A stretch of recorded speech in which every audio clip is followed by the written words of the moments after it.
Welcome back. Today we're tackling inference questions, the ones that end with a blank, and ask which choice most logically completes the text. Students lose easy points here by picking answers that merely sound smart.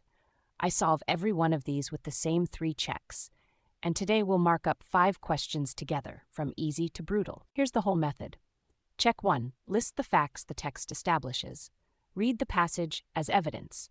Every sentence is a fact you're allowed to use, and nothing else is. Check 2. Name the job the lead-in assigns the blank. The words right before the blank suggests that, therefore, concluded that, tell you exactly what kind of conclusion belongs there. Check 3. Pick the choice the facts fully support. The right answer is already paid for by the passage. Too strong, off scope, or contradicting a fact, it's out. Question 1, our warm-up. Check 1. List the facts the text establishes. Fact 1.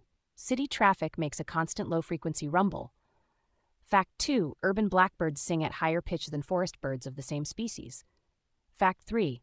In playback experiments, low-pitched songs got drowned out near roads while high-pitched songs stayed audible. And the lead-in says these findings suggest that, so the blank needs a conclusion, these 3 facts already prove. Now the choices. B claims city birds will lose low-pitched songs altogether. Nobody measured birds losing anything, and altogether is far too strong. Cross it out. C drags in mates and forest birds. Mates appear nowhere in this passage. That one's gone.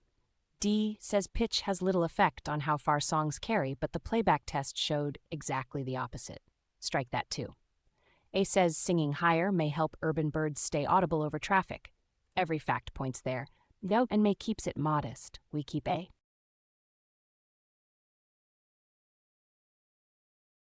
A is the inference the evidence already paid for. Higher song, clearer signal over the rumble. And notice the word may. Correct inference answers stay humble. Question 2. The facts. Modern concrete piers crumble in seawater within decades. Roman harbors have stood for 2,000 years. And core samples explain why. Seawater seeping in reacted with volcanic ash and grew interlocking crystals that filled cracks as they formed. Check 2.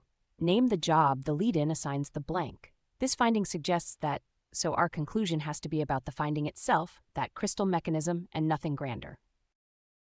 To the choices. B says Roman engineers understood the chemistry better than modern ones. The passage tells us what the material did, never what the Romans knew. Toss it. C predicts how modern concrete behaves away from seawater, a question this passage never touches. Off the board.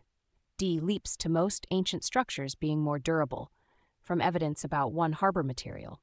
Far too broad, so rule it out. A says seawater, far from degrading Roman concrete, have actually reinforced it over time. That is the mechanism restated. A stays.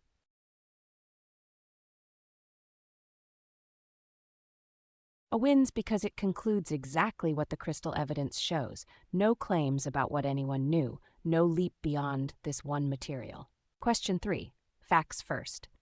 Early translators smoothed Inaccio's fragmented sentences into flowing prose, and readers of those versions called her conventional. A new translation keeps the fragments, and reviewers now call her a radical experimentalist. Same original text the whole time, only the translation changed. The lead-in. This contrast suggests that.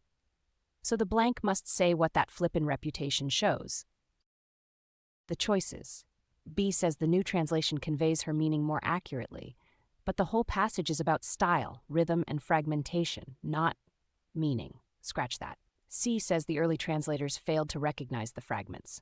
They smoothed those fragments deliberately. You can't smooth what you never noticed. Contradicted, so it's out. D claims experimental prose is harder to translate. Nothing in the passage compares difficulty. Drop it. A says readers' impression of an author's style can depend as much on the translator's choices as on the original. That's precisely what the flip demonstrates.